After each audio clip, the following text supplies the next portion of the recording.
Many Jews in the United States are incredibly ignorant about our history in Europe because Zionists like to glorify a ancient biblical history in Palestine that we actually don't have a lot of archaeological evidence for these things that happen. We have no archaeological evidence for a lot of things that happened in the Torah, like the Exodus, like slavery in Egypt, like the Exodus, and like any kind of mass migration out of Palestine into Europe. There's no archaeological record that European Jews actually came from Palestine.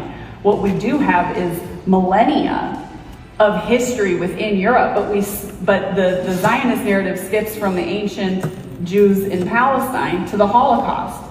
And we're completely severed from our deep cultural ties to Europe, the continent that we're actually from.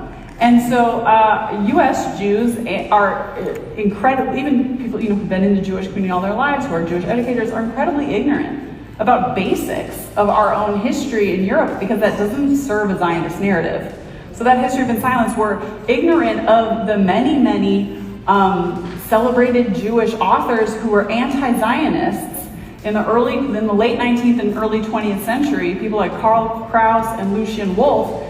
These should be really well-known, celebrated Jewish authors. They were in their time, but because they don't serve Zionist narrative, they were always fiercely anti-Zionist artists and culture workers.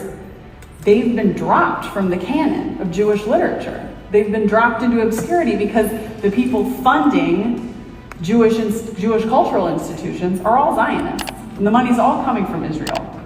And so I can understand how so many educators, right? I mean, probably the vast majority of US K-12 history teachers just conflate Zionism with Judaism completely. And so not only are they neglecting to teach the factually true narrative of the creation of Israel,